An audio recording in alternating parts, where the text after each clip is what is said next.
तो question number 8 कह रहा है कि 3 cot A बराबर 4 दिया हुआ है और ये निकालने बोला है।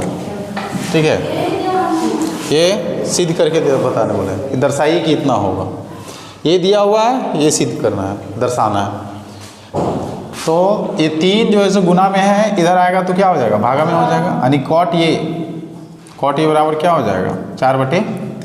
अब cot थीटा बराबर क्या होता है, आधार बटा लंब।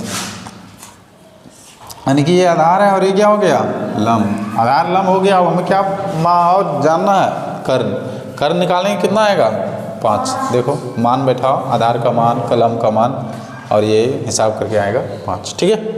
अब 1 - 10x² ये इसमें जो है सो मान बैठा देंगे। 10 का मान बैठाओ। 10 थीटा बराबर क्या होगा, क्या होता है 10 थीटा बराबर लंब बटा आधार। तो ये लंब कितना है 3, आधार कितना है 4।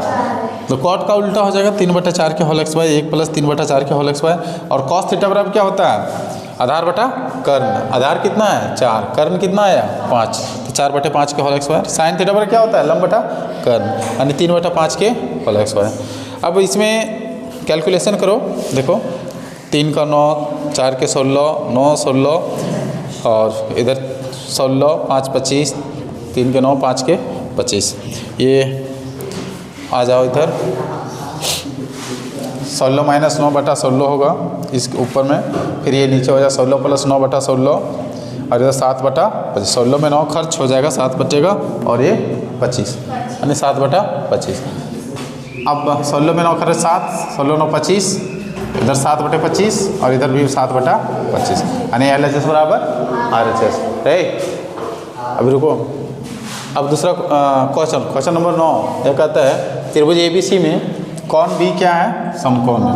ठीक है, और tan ये बराबर 1/√3 है। तो ये 2 क्वेश्चन ज्ञात करने बोले हैं। ठीक, तो सबसे पहले tan ये बराबर इतना दिया, यानी tan थीटा बराबर क्या होता है, लंब बटा आधार। लंब का मान कितना है 1, आधार का मान कितना है √3। सबसे पहले कर्ण निकालना होगा। कर्ण निकालेंगे कितना आएगा, 2 आएगा। जैसे लंब का होल XY प्लस आधार का होल XY 1, और √3 का होल XY 3, 1 और 3 4 होगा। 4 के वर्गमूल निकालेंगे तो 2 होगा।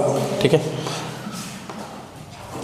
अब साइन ये और कॉस C ये निकालना बोला था। तो साइन का मान होता है, साइन ये का मान होगा 1/2, कॉस C का मान होगा 1/2, कॉस A का मान √3/2, साइन C का मान √3/2 होगा। कैसे होगा, साइन थीटा बराबर क्या होता है, लंब बटा कर्ण। यहाँ लंब का मान कितना हो जाएगा, कॉस A के लिए 1, कर्ण का मान कितना हो जाएगा 2, और कॉस C बराबर क्या होता है, आधार बटा कर्ण। तो आधार का मान ये लंब हो जाएगा, ये आधार होगा, आधार बटा कर्ण, यानी 1/2।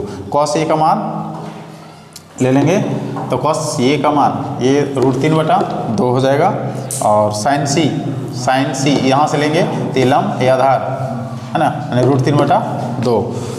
अब 1/2 कितना होगा, 1/4 होगा, और √3/2 यानी √3/2 कितना हो जाएगा, 3/4 होगा। √3 गुना होगा तो सिर्फ √3 होगा, और 2 कितना हो जाएगा 4। अब नीचे समान है तो इसलिए डायरेक्ट जुड़ जाएगा। 1 और 3 कितना होगा 4, 4/4 कट के कितना बच जाएगा 1।